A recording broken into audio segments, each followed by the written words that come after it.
तो स्वागत है दोस्तों आप लोगों का हम रोज मिलकर आईएएस एकेडमी में। आज हम लोग करंट अपडेट्स के तहत जल स्रोतों की गणना पर डिस्कशन करेंगे।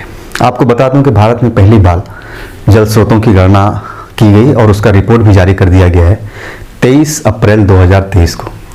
एक्चुअल में ये जल स्रोतों की गणना केंद्र सरकार की एक योजना है, सिंचाई गणना योजना। उसी योजना के तहत भारत में जल स्रोतों का अनुमान लगाया गया, उसकी गणना की गई कि भारत में कितने जल स्रोत हैं और इन जल स्रोतों के विभिन्न विभागों में बांट करके अध्ययन किया गया कि ग्रामीण क्षेत्रों में जल स्रोत, शहरी क्षेत्रों में जल स्रोत, ऐसे जल स्रोत जिन पे अतिक्रमण कर दिया गया हो, ऐसे जल स्रोत जो निजी हाथों में हो, सार्वजनिक हाथों में हो। तो ये सारी चीजें गणना की गई हैं, जिसमें तालाब हो गया, टैंक हो गया, झील हो गया, या जो जल रोक बांध होते हैं, रिसाव टैंक जो होते हैं, वो सारी चीजें इसमें शामिल कर ली गई। बड़ी इंपॉर्टेंट है ये, भारत में पहली बार ऐसी गणना प्रकाशित की गई है, तो यहाँ से प्रश्न आने की पूरी संभावना है।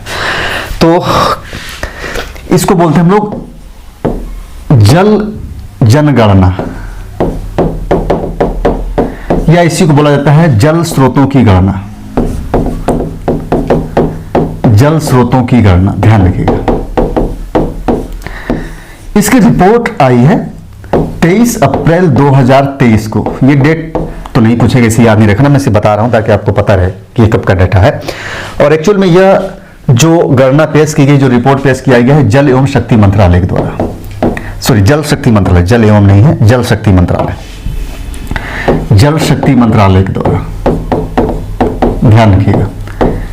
ये मंत्रालय द्वारा 23 अप्रैल 2023 को यह रिपोर्ट पेश किया गया। और मैंने बताया कि यह जो गणना की गई एक्चुअल में केंद्र सरकार की एक योजना है सिंचाई गणना, जिससे पता चल सके कि सिंचाई को लेकर के क्या क्या कितनी गणना है। तो उसी के तहत ये जल स्रोतों की गणना की गई। तो केंद्र सरकार की योजना सिंचाई गणना के तहत ही शुरू की गई थी जल स्रोतों की गणना, जिसकी रिपोर्ट 23 अप्रैल 2023 को हमारे सामने आ गई है और यह रिपोर्ट दिया गया है जल शक्ति मंत्रालय के द्वारा। अब आइए जल स्रोतों की जो गणना की गई है उसकी प्रमुख जो तथ्य हैं उसे हम लोग जान जाते हैं। प्रमुख बिंदु क्या है? प्रमुख बिंदु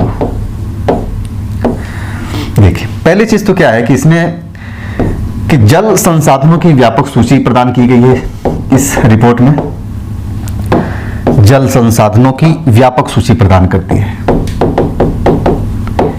जल संसाधनों की व्यापक सूची प्रदान करती है। और इसमें दोनों प्रकार के जल स्रोतों के, प्राकृतिक जल स्रोत की चर्चा की गई है और मानव निर्मित जल स्रोत की भी चर्चा की गई है। क्या क्या चीजें हो सकती है इसमें, जैसे कि झील, तालाब, है ना, इसके अलावा टैंक आदि आदि कर लीजिए। ये चीजें इसमें शामिल है जल स्रोतों की गणना में। झील, तालाब, टैंक, और एक होता है रोक बांध, रिस टैंक होता है जिसमें पानी धीरे धीरे धीरे धीरे रिसता है। तो ऐसी चीजें इसमें शामिल कर लीजिए, जो एक प्रकार के जल स्रोत है जो काम आ रहे हैं सिंचाई के लिए, मत्स्य पालन के लिए, बाकी उद्योगों में भी काम आ रहे हैं और सिंचाई के लिए भी काम आ रहे हैं। तो जल स्रोतों की गणना में इन चीजों को शामिल किया गया है। और मैंने बताया था कि केंद्र द्वारा प्रायोजित एक योजना है जिसका नाम है सिंचाई गणना। सिंचाई गणना, इसी के तहत शुरू किया गया था ये हम लोगों का जल स्रोतों की गणना, यानी इसी का एक भाग है सिंचाई गणना का ही जल स्रोतों की गणना। इसमें जो शामिल किया गया, कितने जल स्रोतों की गणना की गई? तो जल स्रोतों की अगर मैं संख्या बताऊं, ध्यान रखिएगा, प्रश्न पूछेगा यहां से 100%। ये संख्या है 540 जल स्रोत। ये संख्या याद रखिएगा। जल स्रोतों की गणना में 24 लाख, पूरे देश में 24,24,540 जल स्रोतों की गणना की गई है। संख्या बताई गई कितने जल स्रोत हैं। इसमें से कहा जाता है कि 97.1% जो जल स्रोत है वो ग्रामीण क्षेत्र में है। तो 97.1% इसको बोलते हैं 23,55,055 जल स्रोत। ये है ग्रामीण क्षेत्र में जल स्रोत। ये संख्या याद रखिएगा, ये प्रश्न 100% ये नंबर ही पूछ देगा। यहाँ से पहली बार ये गणना हुआ है तो यहाँ से नंबर पूछेगा। कितने जल स्रोतों की? 24,24,540 टोटल जल स्रोत, जिसमें से 23,55,055 जल स्रोत ग्रामीण क्षेत्रों में पाया जाता है, 97.1%। शेष जो जल स्रोत है 2.9% ये शहरी क्षेत्र में है, जो है 69,485 जल स्रोत। ये है शहरी क्षेत्र में। शहरी क्षेत्र में जल स्रोत। ध्यान रखिएगा। जल स्रोतों के विस्तार की बात की कि कितना बड़ा जल स्रोत, जैसे तालाब है तो कितना बड़ा है, तो उसमें बताया गया है जल स्रोतों का विस्तार। थोड़ा सा यहाँ पे डाटा सब नोट करते जाइएगा आप लोग। जल स्रोतों का विस्तार, तो इसमें कहा गया है जल स्रोतों के विस्तार में कि अच्छा, जो जल स्रोतों के विस्तार में टोटल जो जल स्रोतों के संबंध में बताया गया है 23,37,638 जल स्रोत, इनके विस्तार की बातें की, मतलब इतने जल स्रोतों का विस्तार बताया गया है। इसमें दिया गया है कि 72.4% जो जल स्रोत हैं उनका जो विस्तार है 0.5 हेक्टेयर से कम।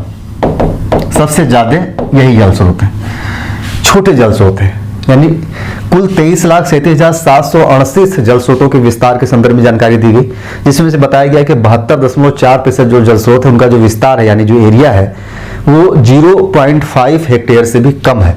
इसके अलावा ये कहा गया कि 13.4% जो जल स्रोत है उनका विस्तार 0.5 हेक्टेयर से 1 हेक्टेयर के बीच में है।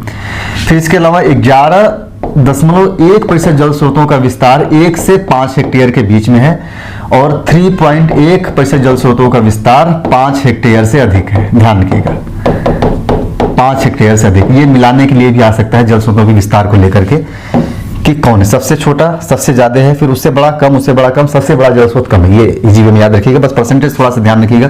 बाय द वे अगर मिलाने के लिए आ जाता है तो करंट अफेयर से।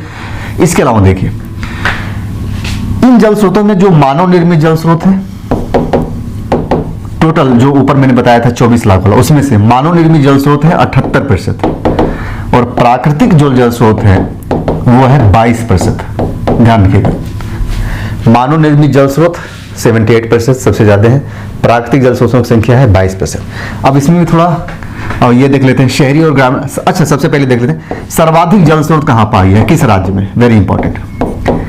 सर्वाधिक जल स्रोत, जल स्रोतों की संख्या, तो सबसे ज्यादा जो जल स्रोतों की संख्या पाएगी वो पाएगी पश्चिम बंगाल में, नंबर 1। दूसरा उत्तर प्रदेश है, ध्यान रखिएगा।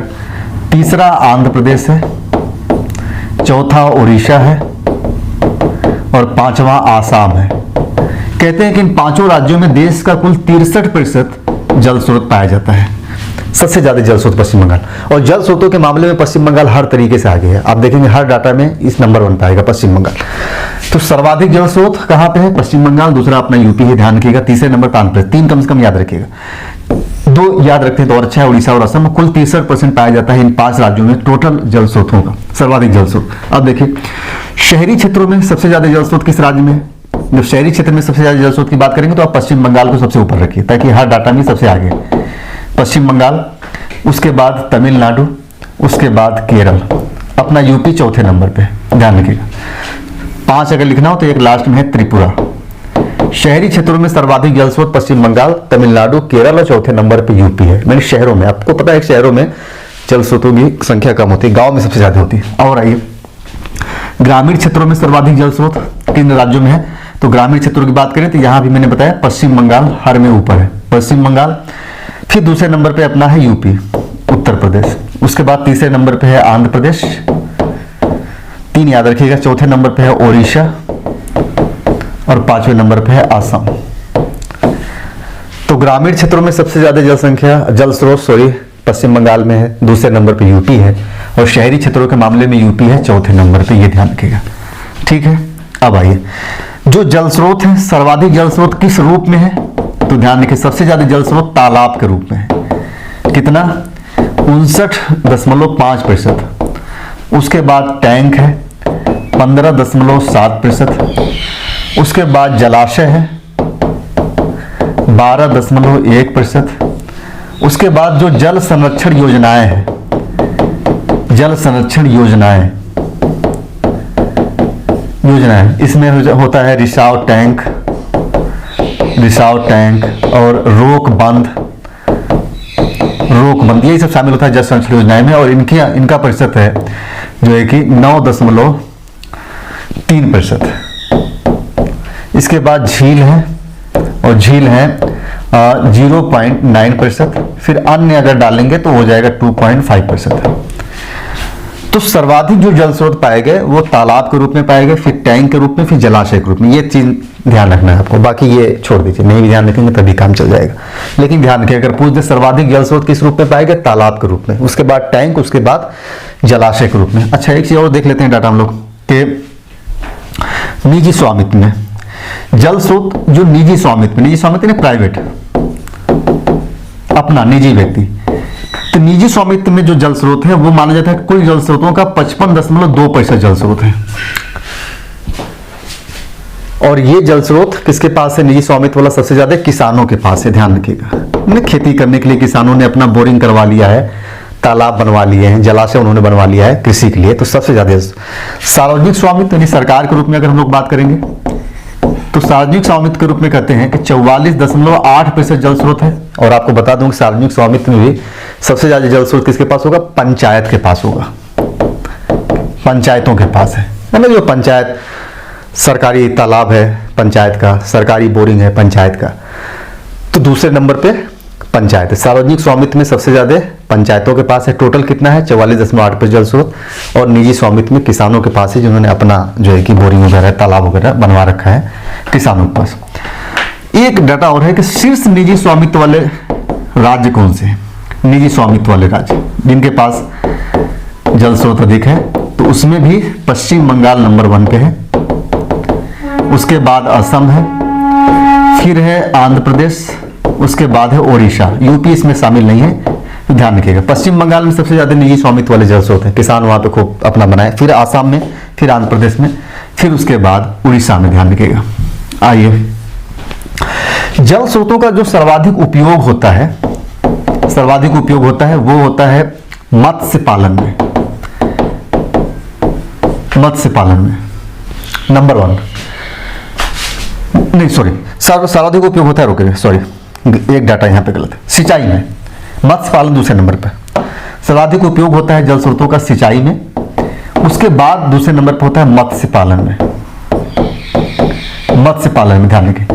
और सिंचाई में प्रयोग करने वाला सबसे जो सर्वाधिक जो राज्य है, मतलब जल स्रोतों का प्रयोग सबसे ज्यादा सिंचाई के रूप में जो राज्य करता है, तो उसमें झारखंड नंबर 1 पे है। उसके बाद है झारखंड के बाद आंध्र प्रदेश है, फिर है तेलंगाना, फिर लास्ट में है पश्चिम बंगाल। ध्यान रखें, पश्चिम बंगाल सिंचाई के रूप में, जल स्रोतों का उपयोग सिंचाई के रूप में सबसे ज्यादा झारखंड में होता है, आंध्र प्रदेश में, तेलंगाना में, पश्चिम बंगाल में। और मत्स्य पालन के रूप में सबसे ज्यादा कहां होता है जल स्रोतों का उपयोग? ये नंबर 1 पे यहां आ जाएगा पश्चिम बंगाल। ध्यान रखिएगा, पश्चिम बंगाल, दूसरे नंबर पे आसाम, तीसरे नंबर पे ओडिशा, और चौथे नंबर पे अपना आएगा यूपी। यहां पे पांचवा लिखना है तो यहां आंध्र प्रदेश हो जाएगा। ये डाटा ध्यान रखिएगा, वेरी इंपॉर्टेंट। तो जल स्रोतों का सर्वाधिक उपयोग सिंचाई में होता है, दूसरे नंबर पर होता है मछली पालन में। सिंचाई में सबसे ज्यादा उपयोग जल स्रोतों का झारखंड करता है, फिर आंध्र प्रदेश करता है, फिर तेलंगाना। 3 नाम याद रखिएगा।